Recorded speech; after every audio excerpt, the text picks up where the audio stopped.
இந்த ஷார்ட்ஸ்ல எலக்ட்ரோசப்ஸ்டிஷன் ரியாக்ஷன்ல ரெண்டாவது reaction nitration வந்து பார்க்க போறோம். ஓகேவா? ஸோ என்ன ரியாக்ஷன்னா நைட்ரேஷன். அப்போ நைட்ரேட் என்னது?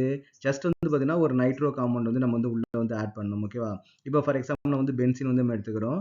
பென்சின் எடுத்து நம்ம என்ன பண்ணணும்? பென்சின் வந்து நைட்ரோ பென்சினை வந்து நமக்கு வந்து கன்வெர்ட் பண்ணணும். உள்ள வந்து நமக்கு வந்து NO2 வந்து நமக்கு வந்து உள்ள ஆட் பண்ணணும்.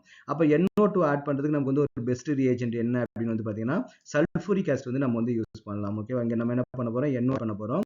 இதுக்கு நம்ம என்ன பண்ண சாரி நைட் வந்து நம்ம யூஸ் பண்ணலாம். அப்ப கான்சென்ட்ரேட்டட் ஹெச் வந்து நம்ம வந்து யூஸ் பண்ணா அப்ப நமக்கு என்ன போய் நமக்கு வந்து உள்ள போய் அட்டாக் பண்ண போகுது இல்லையா? ஆனா கண்டிப்பா நீங்க என்ன பண்ணணும் பாத்தீங்கன்னா கான்சென்ட்ரேட்டட் சல்ஃபூரிக் சேர்த்து நீங்க வந்து ஆட் பண்ணணும். கான்சென்ட்ரேட்டட் சல்ஃபூரிக் ஆசிட் நம்ம வந்து ஆட் பண்ணணும். ஏன் கான்சென்ட்ரேட்டட் ஆசிட் வந்து நம்ம ஆட் பண்ணணும் அப்படின்னு வந்து பாத்தீங்கன்னா அப்ப ஆசிட் நைட்ரிக் ஆசிட் வந்து நமக்கு நல்லாவே தெரியும். நைட் நமக்கு எப்படி டிசோசியேட் ஆகும்? H பிளஸ் NO3 மைனஸ் தான் நமக்கு வந்து டிசோசியேட் ஆகும் இல்லையா? அப்போ இங்க பென்சீன் ரிங்ல நமக்கு எப்படி இருக்குது? எலக்ட்ரான் டென்சிட்டி நமக்கு வந்து அதிகமா இருக்குது. அப்ப அந்த மைனஸால நமக்கு வந்து பென்சீன் ரிங்ல போய் அட்டாக் பண்ண முடியுமான்னு கேட்டீங்கன்னா அட்டாக் பண்ண முடியாது.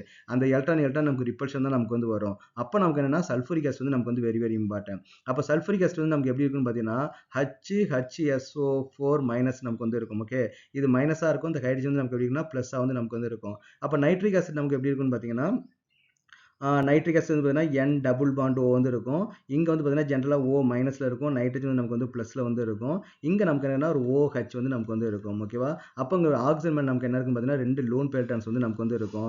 அப்போ இந்த H+ நமக்கு என்ன ஆகும்னா அந்த லோன் பேர் எலக்ட்ரான் வந்து நமக்கு அட்டாக் பண்ணும். அப்போ அட்டாக் பண்ணி நமக்கு என்ன ஆகும் பார்த்தீங்கன்னா இது வந்து வாட்டர் மாலிகுலா நமக்கு வந்து வெளில போயிடும். இது எல்லாமே சேர்ந்து நமக்கு என்ன வாட்டர் மாலிகுலா வந்து நமக்கு வந்து வெளில போயிடும். அப்போ இந்த எலக்ட்ரான்ஸ் வந்து நமக்கு வந்து இந்த பக்கம் வந்துட்டு அப்போ நமக்கு என்ன ஆகும் பார்த்தீங்கன்னா NO2 வந்து நமக்கு வந்து பிளஸ் வந்து நமக்கு வந்து ஃபார்ம் ஆகும்.